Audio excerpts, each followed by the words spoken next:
Good morning. Uh, the case which I am going to share with you about a pathetic case of army man who was subsequently discharged from the services on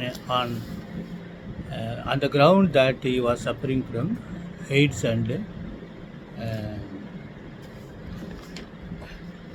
other ailment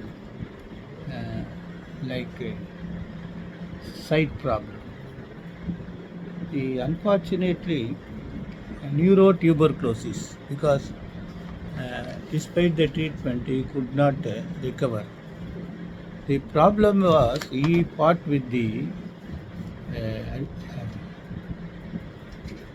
adjudicatory authorities from time to time, went to Supreme Court, withdrew that, seeking permission to file uh, statutory appeal, then went again, and finally went to Supreme Court. Here, thereafter, the Supreme Court found that his termination of service on the ground that he was suffering from venereal disease, AIDS, and also neurotuberculosis is not based upon valid proof. Therefore, they say the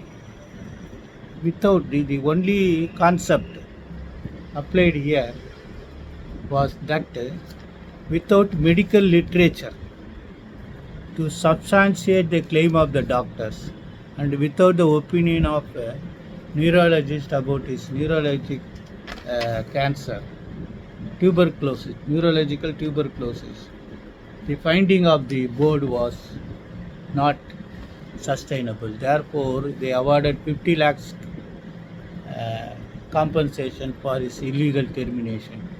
Go through the judgment for a factual case because you can understand the procedure, how army personnel are subjected to departmental inquiry and punishment and other things. But this concept is most important. Therefore, whenever DNA scientist gives report or anybody gives some opinion, then you can only put your question under what literature you are giving this opinion. What was the authorities or guidelines which was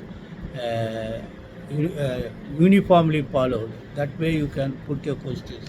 For that purpose, this will help. So the medical literature to show how the test results are